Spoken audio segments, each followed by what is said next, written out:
សួស្តីប្រិយមិត្តដែលកំពុងតាមដានព័ត៌មានជាមួយនឹង Mr.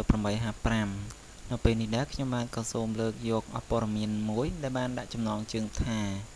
មកស្គាល់បងប្អូនបង្កើតនីកូ4រូប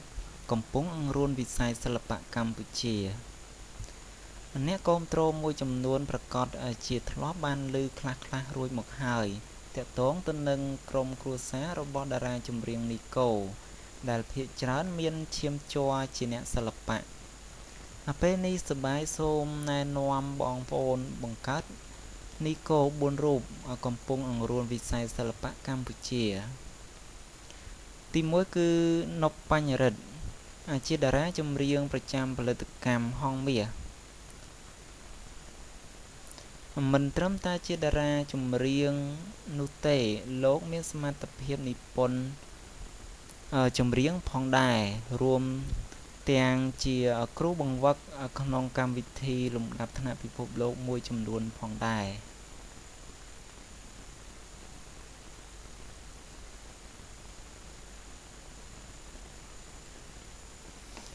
ទី2ណុប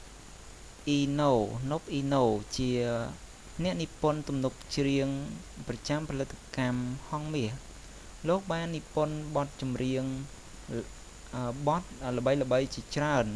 ប្រចាំផលិតកម្មដូចជាថ្ងៃនេះមានអ្នកណាខូចចិត្តដូចខ្ញុំនារីក្នុងសុបិនបងជាអ្នកណាជាដើមទី3គឺសេនគីអ្នកនិពន្ធទំនុកច្រៀងប្រចាំផលិតកម្ម Sunday លោកបានសាងស្នាដៃនិពន្ធជាច្រើននៅផលិតកម្ម Sunday ដូចជាបទហេតុអ្វីក៏ហក់ខ្ញុំរបស់នីកូជាដើមនិងនៅមានស្នាដៃជាច្រើនទៀតទី4តារាចម្រៀងឯករាជ្យស្ថិតក្នុងចិត្តយុវវ័យម្ចាស់បទបែកទាំងបេះដូងកំពុងស្រឡាញ់មិនត្រឹមតែជាតារាចម្រៀងនោះទេលោកក៏ជាអ្នកនិពន្ធទំនុកច្រៀងអ្នកដឹកនាំរួមទាំងតារាសម្ដែងផងដែរបាទប្រិមិត្តជាទីមេត្រីសម្រាប់អត្ថបទដែលតាក់ទិនទៅនឹងលោកនីកូដែលខ្ញុំបានធ្វើការអត្ថាធិប្បាយនៅពេលនេះក៏ឈានមកដល់ទីបញ្ចប់ផងដែរឥឡូវនេះកុំឲ្យខាត់ពេលយូរយើងមកតាមដានព័ត៌មានមួយទៀតព័ត៌មានទី2នេះគឺតាក់ទិនទៅនឹងក្តៅឈិនច័ន្ទសុធារីអួលដើមកនិយាយអស់រឿងបែកគ្នាជាមួយស្វាមីសុវណ្ណមករាឈិនសុធារីនិងស្វាមីសុវណ្ណមករាបាន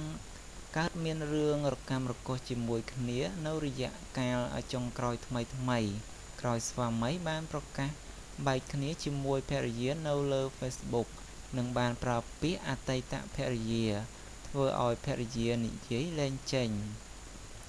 នៅប្រលប់នេះឈិនសុធារីបានផ្ដល់បទសម្ភាសន៍ជាមួយលោកហេរ៉ូដែលដឹកនាំក្រុមការងារដោយលោកហេងឡុង